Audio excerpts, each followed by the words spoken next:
आज के इस परिचर्चा में मुख्य वक्ता के रूप में हमारे बीच है श्री गोपाल शर्मा जी। आप प्रखर वक्ता है, प्रख्यात पत्रकार हैं और महानगर टाइम्स के संस्थापक संपादक हैं, जिन्होंने वरिष्ठ पत्रकार होने के साथ साथ सूचना और प्रसारण मंत्रालय नई दिल्ली में भी लघु और मध्यम समाचार पत्रों की समस्याओं को नजदीक से देखा है। अपनी बेबाक कलम के द्वारा देश और प्रदेश में अलग जगाने का कार्य कर रहे हैं और अभी हाल ही में हमने देखा है कि आपने परमवीर चक्र विजेताओं को सम्मानित करने का एक कार्य भी किया है। आपसे अनुरोध करना चाहेंगे मुख्य वक्ता के रूप में अपना वक्तव्य हम तक पहुंचाएं।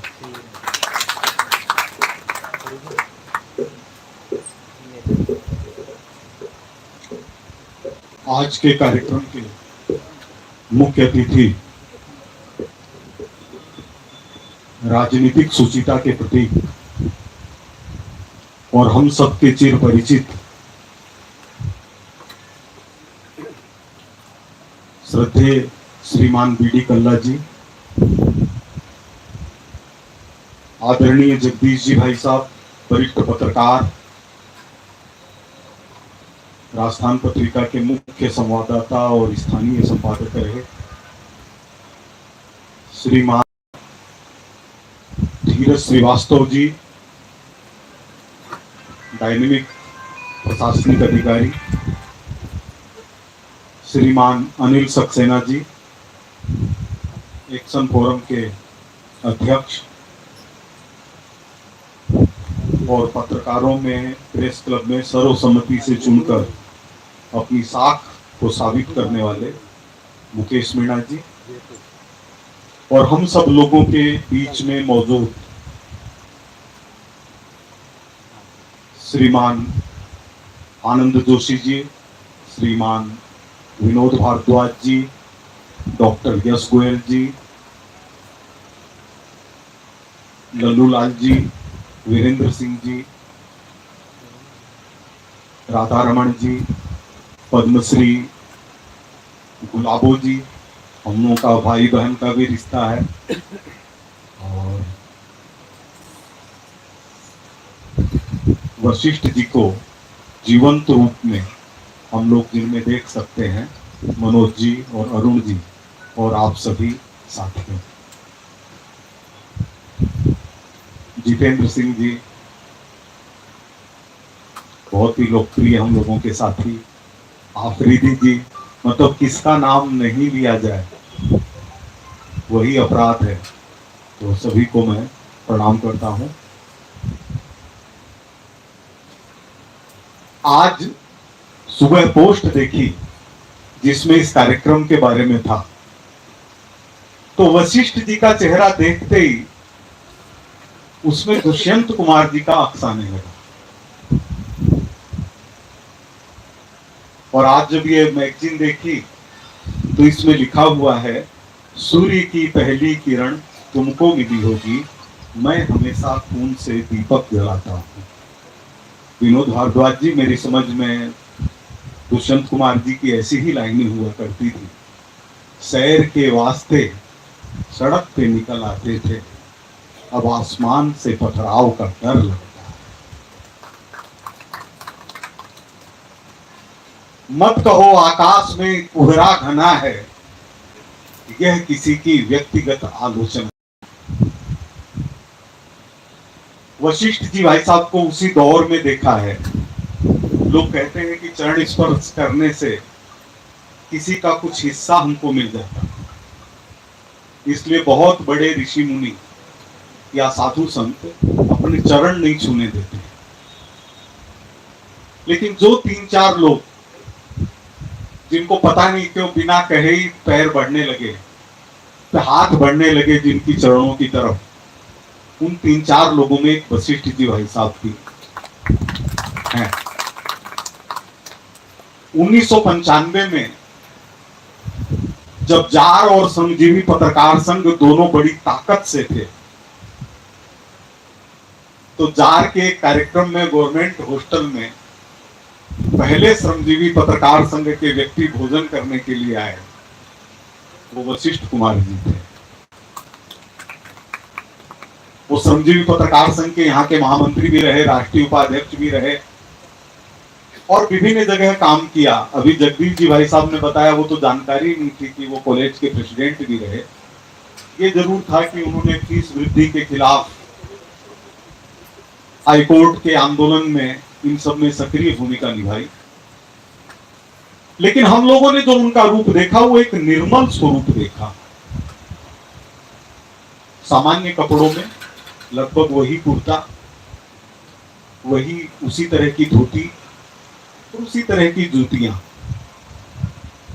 आदरणीय बिशन सिंह जी को देखते थे, उनके आकार प्रकार और जो वस्त्रों के रंग हैं वो कुछ अलग होते थे। वशिष्ठ जी भाई साहब के कुछ अलग थे। इसके बावजूद कभी ये नहीं देखा गया कि वशिष्ठ जी भाई साहब की कोई आलोचना करता हुआ मिले। छात्र यहाँ पर प्रेस क्लब के जब भी चुनाव हुए हैं, तो जब से प्रेस क्लब है उसमें चुनाव के दिन आते ही आते हैं। वशिष्ठ जी भाई साहब पहले नीचे वाले हॉल में कुर्सी के ऊपर बैठे रहते थे और या फिर बाहर कुर्सी पर बैठे रहते थे। हो सकता है वो किसी का साथ भी दे रहे हों, लेकिन उनको कन्वेंसिंग वगैरह के लिए, इन सब के लिए कभी परेशान होते हुए या किसी को कहते हुए देखा सुना नहीं गया।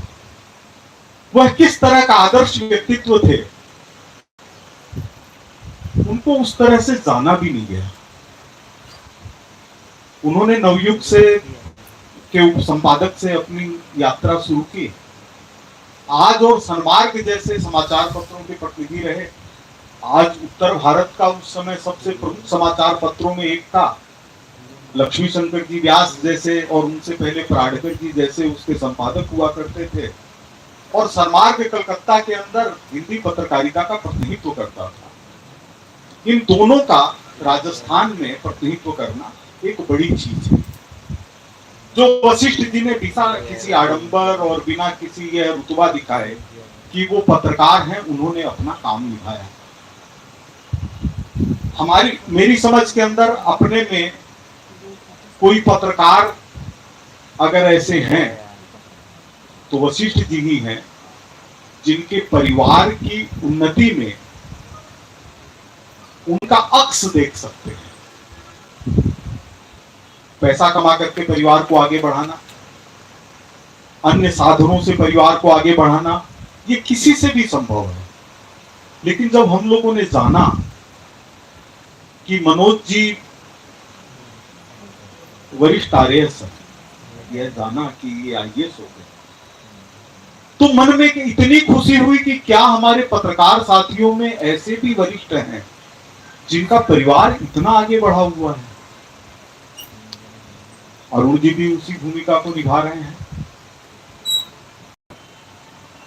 वशिष्ठ जी उस दर्द से अलग थे जो अनिल जी ने महसूस किया। उसका कारण था कि अनिल जी को किस चीज का दर्द है। ये कुछ कुर्सियां जो खाली हैं पीछे, इसका यहाँ जो लोग बैठे हैं उनमें वजूद कितना है, उनमें ताकत कितनी है, क्या उसमें कोई भी मुख्य अतिथि बनने से कम है। आप इतने ज्यादा मुख्य अतिथियों और विशिष्ट अतिथियों और अध्यक्षता करने वालों को इकट्ठा कर ले रहे हैं और ये सोचते हैं कि चित्तौड़ से आकर के यहाँ कैसा लगा। चित्तौड़ से आकर के वही लगा होगा। आपको मैं बताता हूं कि जयपुर राजघराने में एक पज्जुन हुए थे, वो पृथ्वीराज चौहान के सहयोगी थे। पृथ्वीराज चौहान अजमेर के हिंदू सम्राट थे और पज्जुन उनके सहयोगी थे।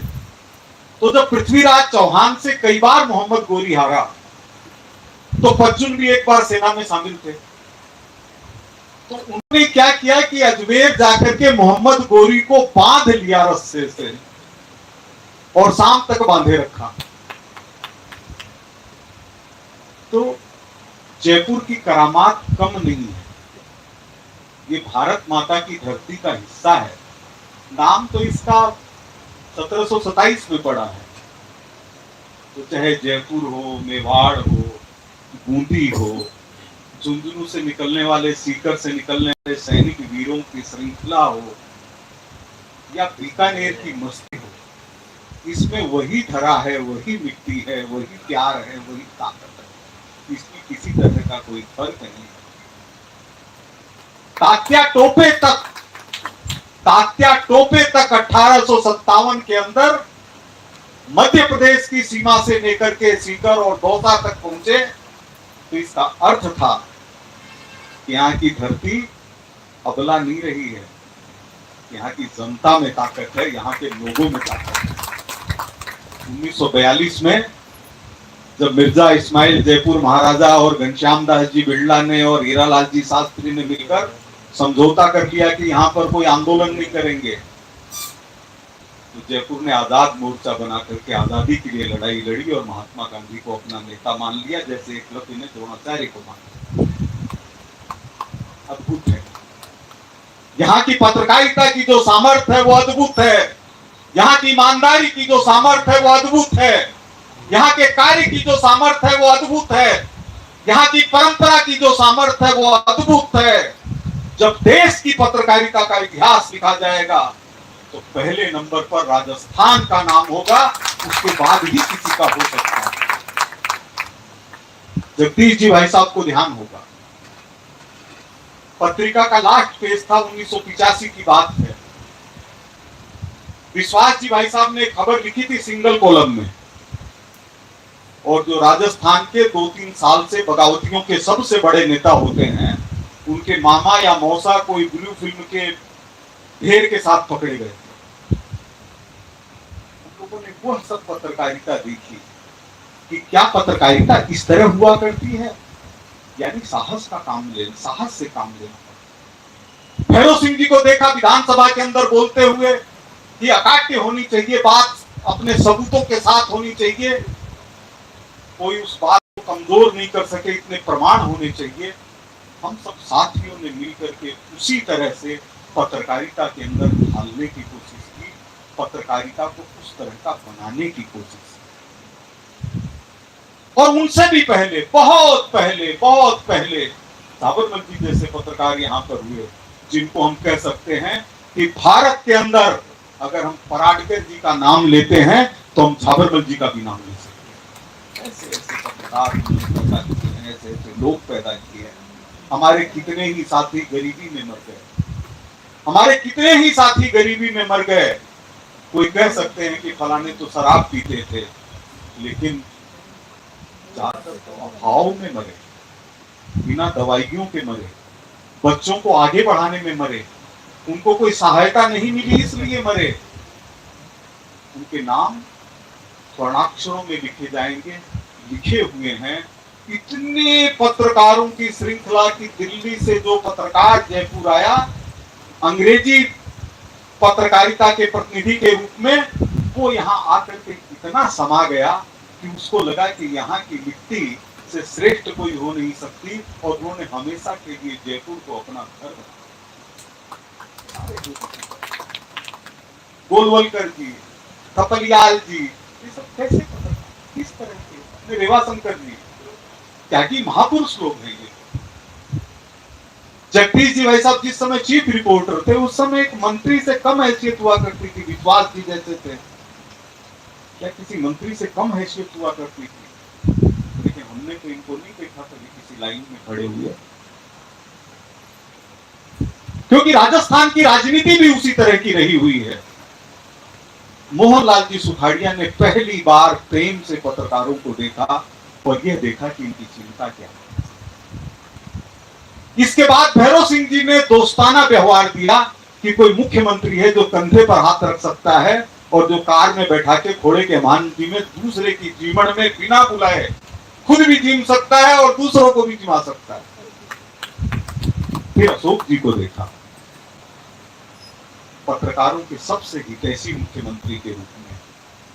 कोई गलतफहमी हो सकती है, समय का संघर्ष हो सकता है, इस समय के कांटों भरे रास्ते का असर हो सकता है, पत्रकारों के हित के लिए जो सबसे ज्यादा अगर किसी व्यक्ति ने सोचा है, अशोक जी ने सोचा।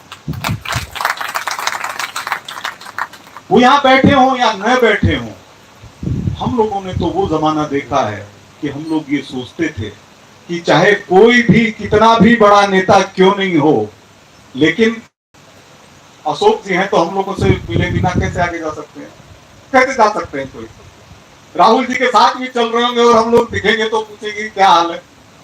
ऐसे ही देखा हुआ है, शेखावत साहब को ऐसे ही देखा हुआ है, सुखाड़िया जी को जिन लोगों ने देखा है ऐसे ही देखा है। अपने छाबड़ा साहब बताते ही हैं, कहते थे फोटो खिंचवानी है, तैयार हो जाते थे तुरंत, वहां चलना है चलो पेड़ पर बैठो तो पेड़ पर बैठ गए। तो यह राजस्थान की विशिष्ट परंपरा है। यहाँ पर मुलायम सिंह और लालू यादव नहीं है, यहाँ पर मोहनलाल सुखाड़िया, भैरव सिंह शेखावत और अशोक गहलोत हैं। इस परंपरा के बाद जरूर सोचना पड़ेगा, इसलिए सोचना पड़ेगा कि चिंता पहले से होने लगी है। यह जो विषय लघु समाचार पत्रों से जुड़ा हुआ है, मैं भी जो अखबार चलाता हूं उसको कहीं लघु पाता हूं, कहीं मध्यम पाता हूं, कहीं बड़ा पाता हूं। लेकिन बड़े तो सर्कुलेशनों से होते हैं, सर्कुलेशन कैसे होते हैं वो किसी से छिपा हुआ है।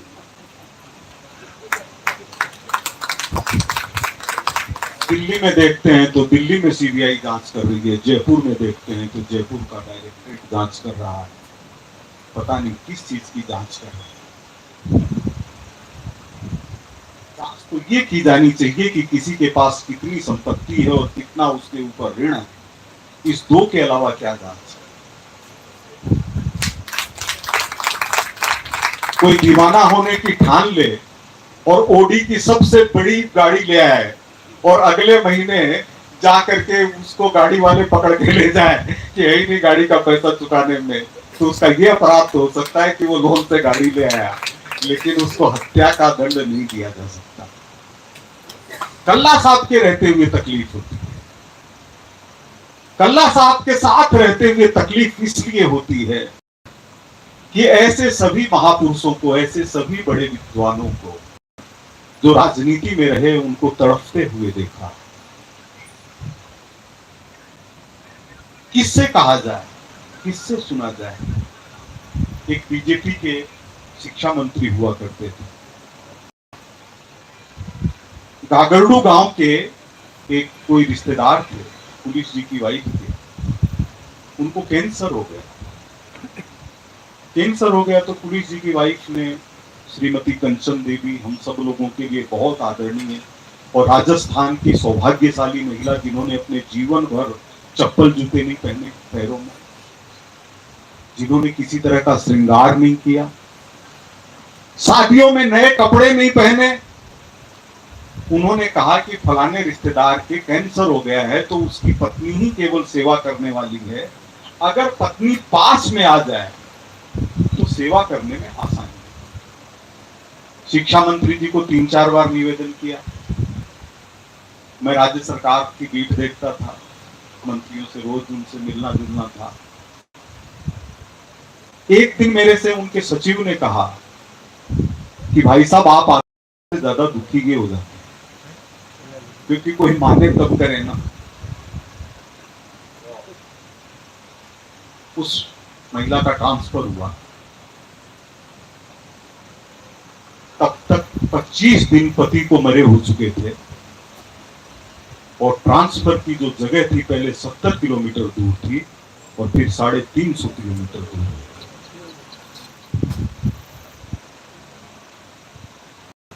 इस तौर तरीके से कैसे निकला जाए? जयपुर के बगल के गांव का रोहिदास लांबा पुलवामा में शहीद हो गया। उसका भाई बार बार जगदीश सवाल करता है कि ये वीडियो देख लीजिए, प्रताप सिंह जी खाचरियावास का कहा हुआ, फलाने का कहा हुआ, इस मंत्री का कहा हुआ कि आपके घर में हम नौकरी देंगे, आज तक नहीं मिली। कहां जाए आदमी, किसको कहे, किसका राज है? यहाँ के 4 लोगों की आलोचना कर लीजिए, वहां के 4 लोगों की कर लीजिए। 55 घंटे तक जांच और आदमी पकड़ा नहीं जाए, उसको गिरफ्तार करके शाम को रोक नहीं ले, और अगर वो दोषी है तो 55 घंटे की पूछताछ क्या है? किसी को मानसिक यंत्रणा इससे ज्यादा क्या हो सकती है? या तो दोषी है तो सजा दो, दोषी नहीं है तो सिर के ऊपर से तलवार हटाओ। क्या मजाक बन रहा है? पत्रकारिता इसी के लिए, भगवान कृष्ण के लिए गीता में अर्जुन ने आखिर में यही कहा था, अर्जुनस्य प्रतिज्ञै द्वै न दैन्यम न पलायन। पत्रकार के सामने दीनता और पलायन का रास्ता नहीं है।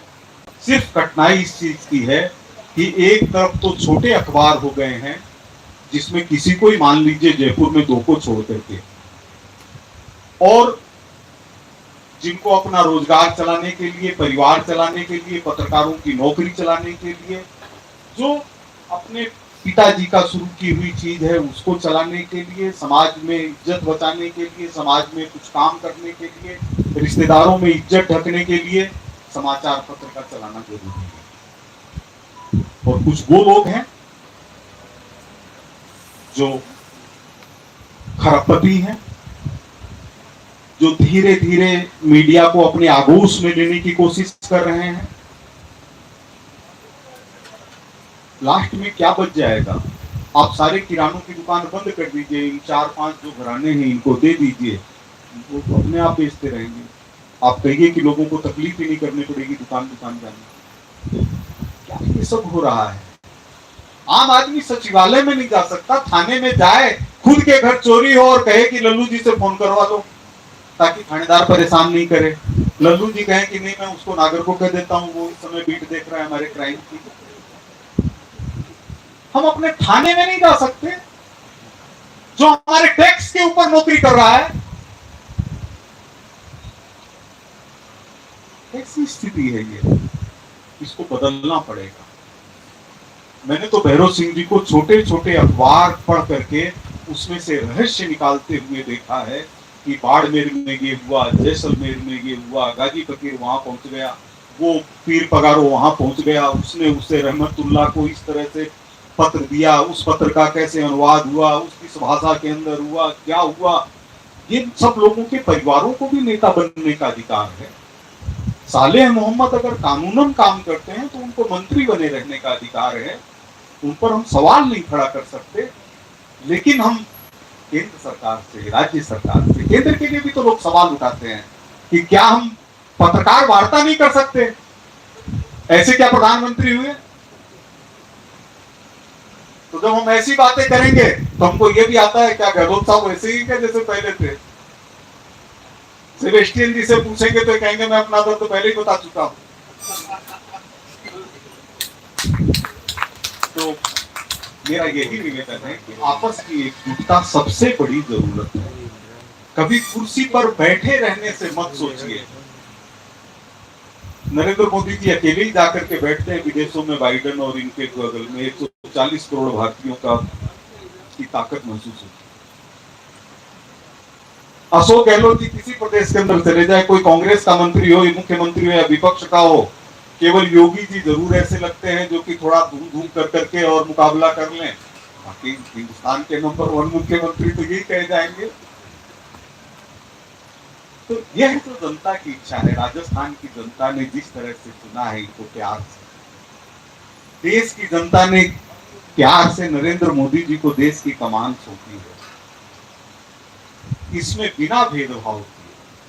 और सबसे बड़ी हमारी चीज है कि आफरीदी जी आप हमारे समाज से जुड़े हुए हैं, आप मुख्यमंत्री जी तक हम लोगों का करबद्ध आग्रह यह पहुंचाइए कि मीडिया पर थोड़ा ध्यान दीजिए। कोरोना काल में मरे हुए पत्रकारों की पत्नियों को अगर यह सबूत देने के लिए 6 महीने विधान सचिवालय की लाइन लगानी पड़े और आपकी फाइलों में साबित करना पड़े कि खबर छपी है कि नहीं छपी है, यह कौन सा राज है? क्या आनंद मठ का टाइम नहीं है जबकि बंकिम चंद्र चट्टोपाध्याय ने कहा था कि जब मंदिर में रखे हुए शालिग्राम, घर में संदूक में रखा हुआ धन और पति और बेटी सुरक्षित नहीं है, ऐसे राजा को राज्य करने का कोई अधिकार नहीं है। मेरे को आप यह बताइए, आफरीदी साहब, आपको मैं प्रतिनिधि के रूप में मान करके सवाल कर रहा हूं कि क्या खबर लिखने वाला ही पत्रकार है? अगर खबर लिखने वाला पत्रकार है तो डेस्क में काम करने वालों को चपरासी घोषित करवा दीजिए, कानून में बदलवा दीजिए। दिल्ली में जाओ तो वही हालत, जयपुर में आओ तो वही हालत। कितने पत्रकार मरे होंगे कोरोना के अंदर? किसी कलेक्टर से रिपोर्ट मांग लीजिए, सही रिपोर्ट देगा तो दे देगा। मान लीजिए कि मैंने उस समय कोई खबर नहीं लिखी, और मैं अखबार के अंदर आकर के शाम को सिर्फ संपादकीय पढ़ता था कि सही लिखा हुआ है कि नहीं है। मैं अपने घर से जान की जोखिम लेकर के बाहर निकलता था। रामगंज देखने के लिए गया तो जान की जोखिम लेकर के गया और मैं मर गया। आपको ये खबर लाओ हाथ से लिखी हुई। और कौन फैसला कर रहा है? जिसको खबर पढ़नी ही नहीं आती। ऐसे अधिकारी जिनका कोई खबरों से वास्ता नहीं है, ऐसे अधिकारी जो समाचार का दर्द नहीं समझते हैं। हम लोग जानते हैं समाचार का दर्द, हम लोग जानते हैं समाचार का दर्द। वो मंच की बात कर रहे थे, हम लोगों ने तो ऐसे कार्यक्रम किए हैं और देखे हैं जिसमें पूर्व उप मुख्यमंत्री शिवचरण जी माथुर मंच के ऊपर मौजूद थे और भैरव सिंह जी मुख्यमंत्री रहते हुए पूरे मंत्रिमंडल के साथ श्रोता के रूप में मौजूद थे। वाजपेयी जी आवाज लगाते रहे, ठाकुर साहब इधर आइए, तो उन्होंने भैरव सिंह जी ने कहा कि नहीं, आज मैं श्रोता हूं। ये सब बातें क्यों कह सकते हैं? क्योंकि कल्ला जी बैठे हैं। क्या धारीवाल जी बैठे होते तो कह सकते थे? किसको कहें, किसको कहें? क्या महेश जोशी जी होते तो कह सकते थे? हम लोग शुरू के साथी हैं, वो राजनीति के अंदर चले, हम लोग पत्रकारिता के अंदर चले। उन्होंने कैसे अवाम से चुनाव लड़ा, कितनी कमजोर स्थिति में रहे, कैसे राजनीति में रहे, कैसे सेवा दल में रहे। हम लोग एक एक किस्सों के साथी हैं। हम सब गरीब लोग हैं, हम लोग नीचे से निकले हुए हैं। हम लोगों को पता है रोटी खाने पर सिर में ठंडक महसूस होती है। आज के दिन हमको यही संकल्प लेना चाहिए अनिल जी कि मैं तो जार का प्रदेश अध्यक्ष था, तो मैंने श्रमजीवी पत्रकार संघ से कोई भेद नहीं समझा। और आप यह मान करके चलिए कि मैं जयपुर जा रहा हूं तो राजधानी में जा रहा हूं, जहां पर 2500 पत्रकार हैं जिनसे मैं कुछ ना कुछ ग्रहण कर सकता हूं। आप ग्रहण करने के भाव से आइए। और इस समय तो जरूरत है कि अपने लल्लू जी, बिल्लू जी, राधारमण जी, ये अपने किशोर जी सब खाली हैं, ये सब खाली हैं। यश गोयल जी खाली हैं। आनंद जोशी जी राजस्थान पत्रकार संघ के अध्यक्ष रहे हुए, ये खाली हैं। अगर ये तय कर लें कि राजस्थान के पत्रकारों को एकजुट करना है, हो जाएंगे, कोई समस्या ही नहीं रहेगी। आप 10 लोग मिलकर के फैसला कर लें कि पत्रकारों की समस्या दूर करनी है, तो लघु पत्रकारों की भी समस्या दूर हो जाएगी, मध्यम वालों की भी हो जाएगी, बड़े वालों की भी हो जाएगी। और मैं आपको बताऊं, एक आखिरी उदाहरण देकर के कहना चाहता हूं कि हम लोगों ने जो परंपराएं देखी है जयपुर में वरिष्ठ पत्रकारों द्वारा, ईमानदार पत्रकारों द्वारा, वो ये देखी हुई है कि भैरव सिंह जी मुख्यमंत्री, मैंने महानगर टाइम्स शुरू किया हुआ और दैनिक भास्कर को विज्ञापन नहीं मिल रहे थे 1.5 साल तक। तो रमेश जी अग्रवाल ने बातचीत करके एक ज्ञापन चलवाया कि दैनिक भास्कर को विज्ञापन मिलने चाहिए, और इसमें पत्रकारों से साइन करवाए गए। तीसरा करने वाला मैं ही था। क्या फर्क पड़ता है इसके अंदर? आप हमसे बड़े हैं, आपसे हम हाथ जोड़ेंगे। जब भी गहलोत साहब मिलेंगे तो क्या हम लोगों की योग्यता और उनकी योग्यता का कोई मुकाबला हो सकता है? एक तपस्वी से कम है जीवन। आदमी 71 वर्ष की उम्र के अंदर सुबह से लेकर के रात तक लोगों की समस्याओं में परेशान है और ऊपर से अपने कांटों को हटाने की कोशिश कर रहा है। तपस्या से कम नहीं है। चंद्रभान जी को उठ करके जाना पड़ा, दूसरे कार्यक्रम के अंदर जाना है। अगर यहाँ बैठे रहते तो दूसरों को परेशानी होती।